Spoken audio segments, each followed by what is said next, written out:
Do you know what the perfect bite is called in Farsi? Lokme. Lokme.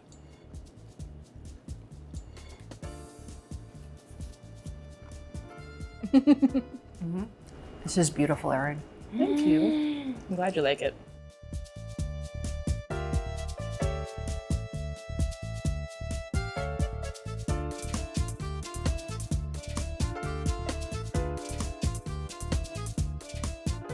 Welcome to this edition of Beyond the Plate, brought to you by Lightspeed, featured on Canada's 100 Best.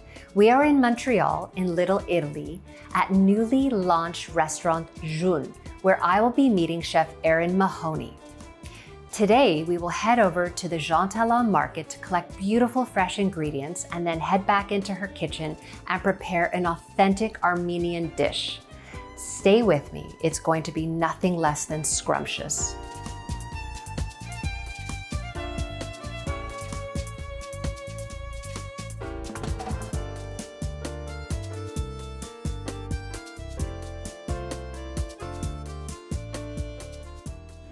Can you tell me a little bit about yourself and about Restaurant June?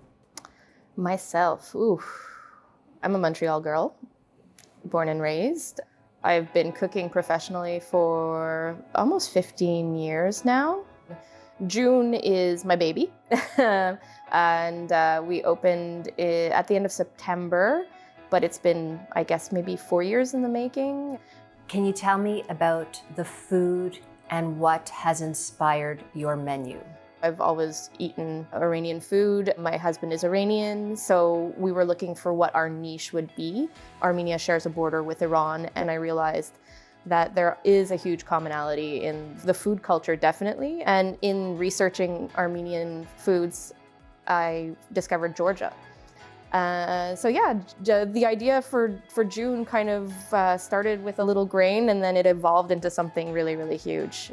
This is my neighborhood, and it was really special for me to be about a block away to the best place in Montreal to buy fruits and vegetables and local products. What we're picking up today is all of the different herbs to make a stuffed bread from Armenia called Jengalov hats. Opening up Restaurant June at the start of a pandemic, what kind of an effect did that have on your spirit, on your morale?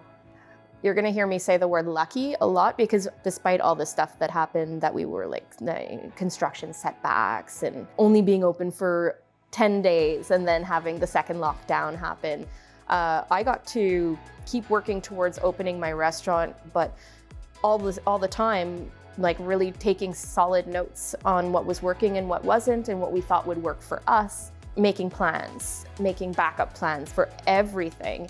Can you tell me how technology has helped you during this most difficult time?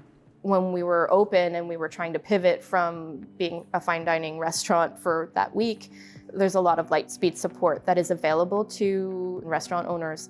It's really important. You have to know how to direct your resources, but it's also motivational to look at a nice little pretty graph and say, okay, that's what we did this week, and that's what we're gonna do next week because of this. So yeah, we like Lightspeed a lot. Now more than ever, I'm so curious what it takes during this time to be a chef commanding employees who are all struggling. You know, what have you learned about yourself?